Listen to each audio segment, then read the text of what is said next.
ओम नमः शिवाय। कुछ ज्ञान बिंदु लेते हैं। उदय होना और पैदा होना एक ही मीनिंग बोली जाती है, उदय हो गया पैदा हो गया, पर अध्यात्म में दोनों में फर्क है।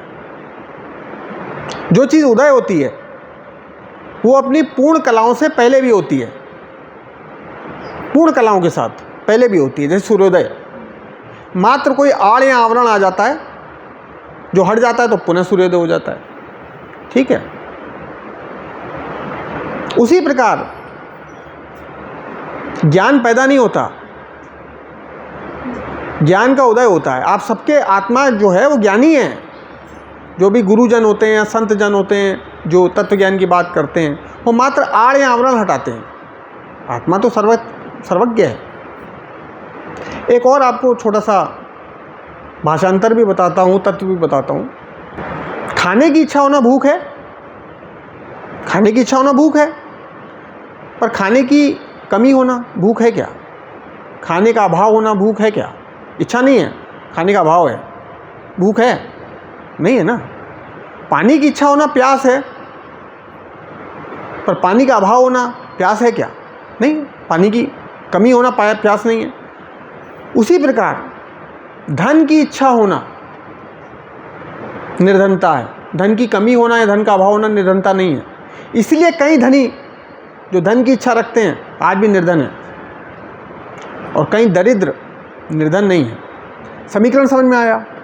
बहुत सारे धनी और धन की इच्छा रखते हैं, वो निर्धन है, क्योंकि जिसको भूख खाने की इच्छा है वो भूखा है, जिसको पानी की इच्छा है वो प्यासा है। अतः धनी होना है तो इच्छाओं को सीमित करो, क्योंकि जो धनी है अगर इच्छा को सीमित नहीं करेगा तो और निर्धन होता जाएगा। तीसरा बिंदु भी लेते हैं, छोटे छोटे बिंदु हैं जो आपके मानस पे चिन्ह बनाते हैं। एक राजा अपनी प्रिय रानी के पास जब जाता है तो सबसे पहले क्या करता है? अपना रथ बाहर छोड़ देता है, रनिवास जाता है, सारथी बाहर छोड़ देता है, धनुष बाण बाहर छोड़ देता है, और अपना गदा भी बाहर छोड़ देता है। रथ से राजा रथी कहलाता है, धनुष बाण से धनुर्धर कहलाता है, गदा से गदाधर कहलाता है। सब छोड़ के प्रिय रानी के रनिवास में गमन करता है। ठीक है, उसी प्रकार ज्ञानी कहते हैं जो व्यक्ति सत्संग से उन्नयन चाहता है वो अपनी उपाधियों को बाहर टांग के राजा की तरह जो अंदर आता है उसी का सत्संग उन्नयन करता है, अन्यथा उसका उन्नयन नहीं होता। जो अपनी उपाधियों सहित अंदर आता है सत्संग के, उसको ज्ञान लाभ नहीं करता। अध्यात्म में बड़ा अच्छा सूत्र एक आता है कि पर स्त्री में काम भाव उसी प्रकार त्याग देना चाहिए जैसे शमशान में घटिकाएं फोड़ दी जाती हैं।